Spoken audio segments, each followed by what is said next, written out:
Hey, welcome back to the channel. I'm Mike, the old fish hobo with Northwest School Fly Fishing. And interesting thing in modern nymphing now is a lot of our droppers, what we call tags, have to be a certain length. So if you're drop shotting, for example, they should be about 4 inches coming out from your leader. And that way they stick out, they don't tangle, and they don't wrap. Get anything longer than that, 5 inches, 6 inches, they tend to wrap. They don't drift right. Same with other forms of modern nymphing, like Czech nymphing or Polish nymphing. You want to have that one dropper and that long anchor fly at 15 inches. You want to have that every single time marked at that same distance.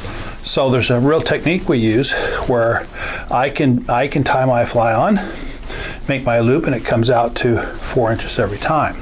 So when we're doing these things, we always tie the fly on first. So in this next video shot coming on, I'm going to walk you through it, how I tie it with my hands to come out 4 inches every single time. So when I open my nymph box, and if I'm drop shotting, if I open my nymph box, it just pops out with a bunch of looped flies. So please subscribe.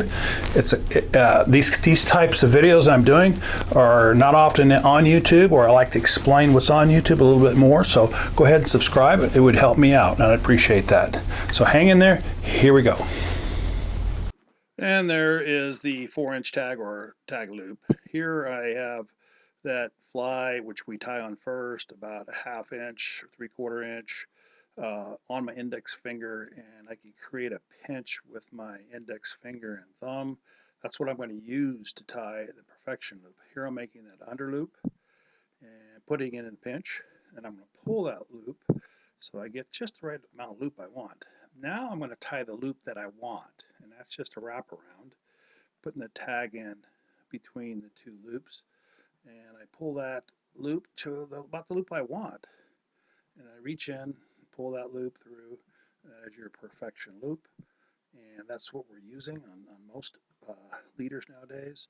And clip off the tag in, and that's going to give me that 4-inch dropper or 4-inch tag that we like to have. There it is. It's really simple.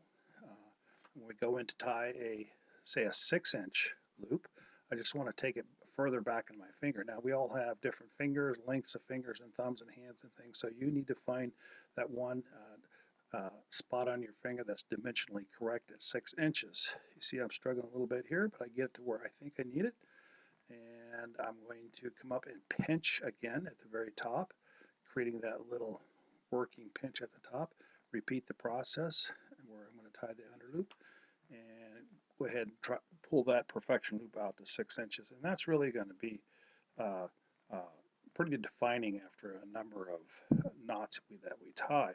And then when I get out to the river, it's just a simple, again, simple fly. Well, there you have it. That's the technique that we're using. It's all in your fingers. It's all the measurements. I hope this helps you, and in the future, play around with that. You know, try it. Pre-loop your flies. It's a lot easier when I'm on the river that way, and when I'm on the river, it's just open my box, take the loop I want, pop it on there, zip it down, slide it to the knot. Hope you enjoyed the video. I'll see you on the river.